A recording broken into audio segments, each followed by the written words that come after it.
కర్నూలు సమీపంలోని చిన్న కూటేరు వద్ద జరిగిన బస్సు ప్రమాదం చాలా బాధాకరమైన విషయం అండి.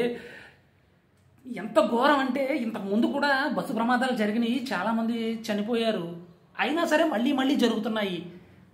ఈ ప్రమాదంలో 20 మంది వరకు చనిపోయారంట అండి. బస్సులో 40 మంది వరకు ప్రయాణిస్తున్నారంట. చాలా దారుణం అండి. నాకైతే చాలా బాధగా ఉందండి.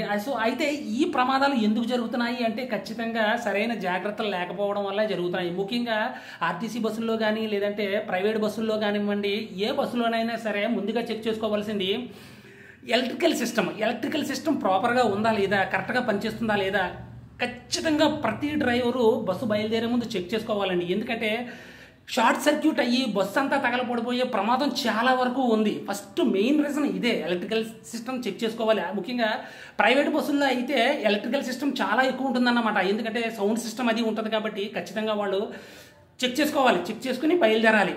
నెక్స్ట్ రెండోది ఏంటంటే ఫ్యూయల్ ట్యాంక్, పెట్రోల్ కానీ డీజిల్ ట్యాంక్ బళ్ళు కానీ ఖచ్చితంగా చెక్ చేసుకోవాలి. పైపుల ద్వారా గట్రా ఏమన్నా లీకేజ్ ఉందా, లీకేజ్ ఉంటే ఖచ్చితంగా దాన్ని మాడిఫై చేసి నీట్గా అయిన తర్వాతే బయలుదేరాలి. లేదంటే ఖచ్చితంగా స్పార్క్ వచ్చి ఖచ్చితంగా బస్సు తగలబడిపోయే ప్రమాదం ఉంది. సో అలాగే బస్సులో ఖచ్చితంగా 2 ఫైర్ ఎక్స్టింగ్విషర్లు ఉండాలి. దీన్ని ఎలా వాడాలి అనే దాన్ని అది కూడా ఖచ్చితంగా డ్రైవర్లు తెలుసుకోవాలి. ఖచ్చితంగా ఇది ప్రధానమైన పాయింట్. సో అలాగే ఎమర్జెన్సీ డోర్లు ఖచ్చితంగా ఉండాలి. ఎమర్జెన్సీ డోర్లు క్లియర్గా ఉండాలి.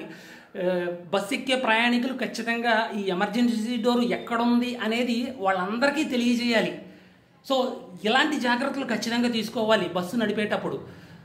సో ఇలాంటి జాగ్రత్తలు లేకపోవడం వల్ల ఖచ్చితంగా ఫైర్ యాక్సిడెంట్లు అయ్యి చాలామంది చనిపోవడం జరుగుతుంది. ఖచ్చితంగా తీసుకోవాలండి. సో అదేవిధంగా ఇంజిన్ ఓవర్ హీట్ అయింది అనుకోండి. ఇంజిన్ ఓవర్ హీట్ అయితే ఏమవుతుంది, ఖచ్చితంగా మంటల్లో చిక్కుకుంటుంది బస్సు. ఒకవేళ రేడియేటర్ సిస్టమ్ పనిచేయలేదనుకోండి, ఇంజిన్ ఓవర్ హీట్ ఎక్కుతుంది. ఆ తర్వాత బస్సు మంటల్లో ఫైర్ అవుతుందన్నమాట. సో అందుకే ఇంజిన్ కూడా చెక్ చేసుకోవాలి డ్రైవర్లు. ఖచ్చితంగా బస్సు బయలుదేరే ముందు ప్రతి డ్రైవరు ఖచ్చితంగా వీటిని చెక్ చేసుకోవాలి. అలాగే ప్రయాణికులు ముందు జాగ్రత్తగా ఏం తెలుసుకోవాలి అంటే బస్సు ఎక్కే ముందు ఖచ్చితంగా మెయిన్ తెలుసుకోవాల్సింది ఏంటంటే ఎక్కడ ఎమర్జెన్సీ డోర్ ఉంది అనేది ప్రధానంగా ముందు బస్సు ఎక్కేవాళ్ళు తెలుసుకోవాలి. అది తెలుసుకుంటే చాలా వరకు మీరు ఆపద నుంచి బయటపడినట్టే లెక్క. ఆ తర్వాత బస్సు మంటల్లో చిక్కుకున్న తర్వాత ఒకవేళ పొగ బాగా వచ్చేస్తుంటే చున్నీ కానీ లేదంటే కచ్చిప్ కానీ ముఖాన్ని పెట్టుకోవాలండి. ఆ తర్వాత డోర్లు పగలగొట్టైనా సరే కిందకు దూకేవాలి. చిన్న గాయాలతో బయటపడతారు.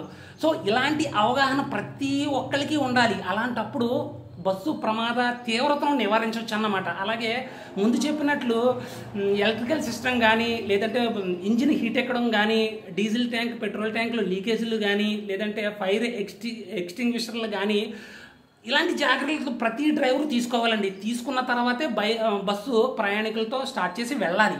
అప్పుడే ఇలాంటివి బాగా నివారించవచ్చు. ఏమంటారు? ఖచ్చితంగా ప్రతి ఒక్కరూ తెలుసుకోవాల్సిన విషయం అండి. ఈ వీడియో నచ్చితే ప్రతి ఒక్కరికి షేర్ చేయండి. ముఖ్యంగా ఆర్టీసీ కానీ ప్రైవేటు ట్రాన్స్పోర్ట్ సిస్టమ్స్ కానీ ప్రత్యేకంగా షేర్ చేయండి. Thank you very much.